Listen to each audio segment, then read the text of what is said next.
మూలంగానే మా అన్నయ్య మాకు దూరం అయిపోయాడు. అది కాదు పాప, ఇప్పుడు నేను చెప్పేది. నువ్వు మాట్లాడొద్దు. నేను అసలే చిరాకులో ఉన్నాను. దయచేసి నన్ను కదిలించొద్దు. చేయాల్సిందంతా చేసావుగా, ఇంకా చేసేదేమీ లేదు. నువ్వు చేసిన దానికి మేము అనుభవించడం తప్ప నీకు కష్టాలు బాధలు ఏమీ తెలీదు.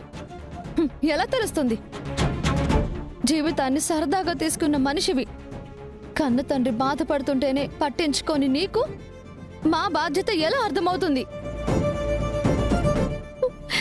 పాపా,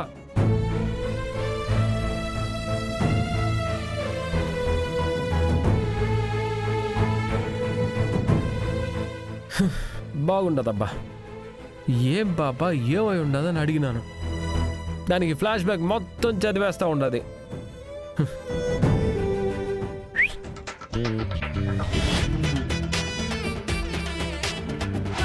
ఇదిగో, ఎవరితోనైనా మాట్లాడండి, కోపంగా ఉన్న ఆడవాళ్ళ జోలికి మాత్రం పోబాకండి.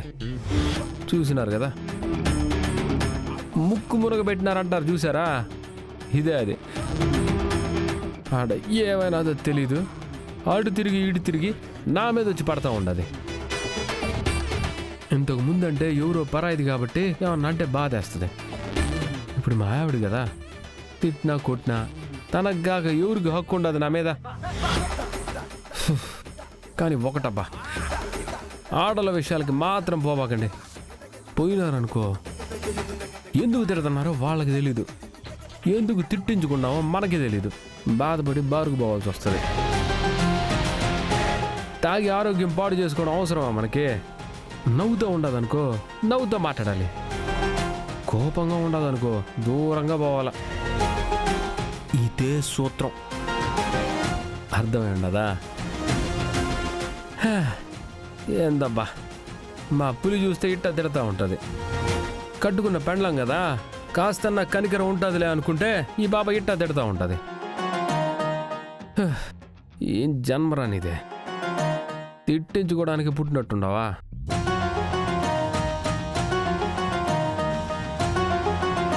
మామా, ఏంది మా ఇదే? తిట్టించుకోవడానికి పుట్టినట్టున్నాను నేను. నిన్నటిదాకా మీ ఆయన అనుకుంటే ఇప్పుడు ఇదిగో మా ఆవిడ కూడా మొదలై ఉండదు. సర్లే, మా ఆవిడ కాకపోతే ఇంకెవరు తిడతారు నన్ను? ఇన్ని రోజులు పులి తిట్టేది, కొత్తగా ఇప్పుడు మా ఆవిడ తిడతా ఉండదు. తిట్టించుకుంటా పోతా ఉంటే అదే అలవాటు అయిపోతుంది. అంతే కదా మౌ? ఇదిగో, మళ్ళీ మీ కోడలు తిట్టుండదని నేనేదో బాధపడుతున్నాను అనుకునేవు. అట్లాంటిదంతా మనకేమీ లేదు. మా పులి తిట్టే తిట్ల కంటేనా ఈ తిట్లు.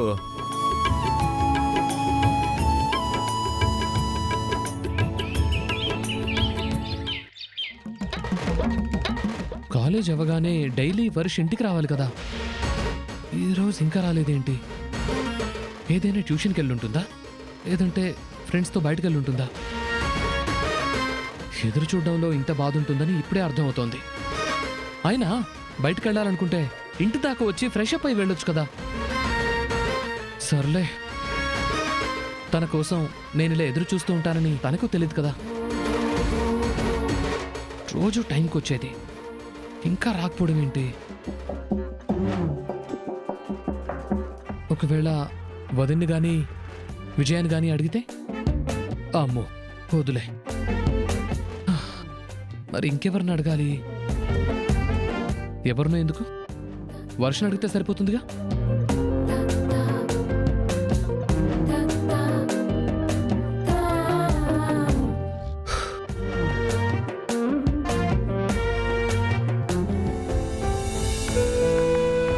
మీరు డబ్బులిచ్చేదాకా మా ఇంట్లో పనిచేస్తూ ఉంటుంది.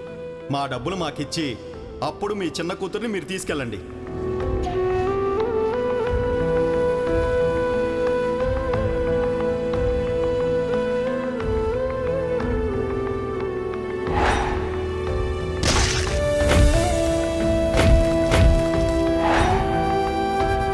మాకు రావాల్సిన అసలు 5 లక్షలు, 2 రూపాయలు వడ్డీ. ఇప్పటికీ 2 సంవత్సరాలైంది. అసలు వడ్డీ కలిపి 7 లక్షలు.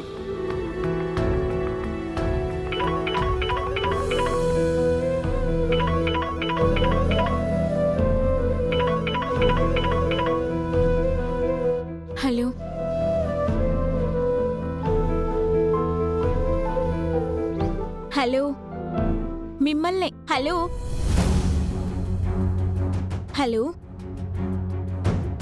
ఫోన్ చేసి మాట్లాడరేంటి? ఆ, అది హాయ్ వర్ష, ఇక్కడ సిగ్నల్ సరిగా లేదు.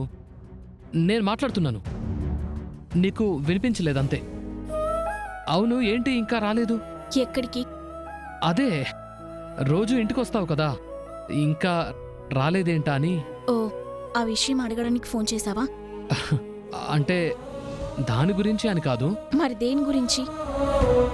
ఎప్పుడు ఫోన్ చేయరు కదా, సడన్ గా ఫోన్ చేశారంటే ఏదో కారణం ఉంటుంది కదా, చెప్పండి. అది చెప్దామంటే చెప్పండి. ఆ, నీకేదో మూడ్ బాలేనట్టుంది. యాక్చువల్గా నేను ఎందుకు ఫోన్ చేశానంటే, మొన్న వదిన నా వల్ల నిన్ను కొట్టింది కదా, సో నీకు సారీ చెప్దాం అనుకున్నాను. ఇంట్లో కుదరలేదు. అంటే నువ్వు వద్దన్నా కూడా నేను బైక్ ఎక్కించుకున్నాను కదా, తప్పు నాదే కదా, సో సారీ.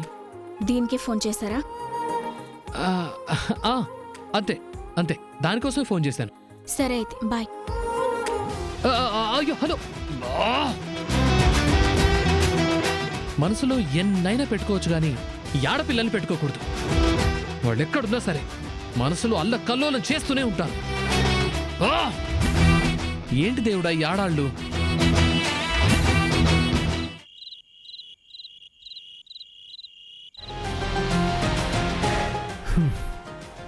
ఓ అత్త, ఏం నీడ కూర్చొని ఉండవు, ఇంట్లో జాగా లేనట్టు. ఓయమ్మ, నిండా కోపంగా ఉన్నట్టుండవే.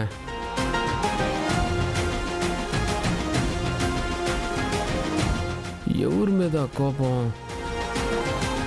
ఏమై ఉండదు అత్త. హే పోరా.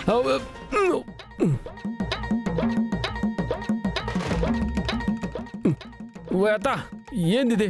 ఇట్ట తోసేస్తా ఉండవు. అంత తప్పు నేనేం చేసినాను? ఏం చేసినావో తెలీదా నీకు?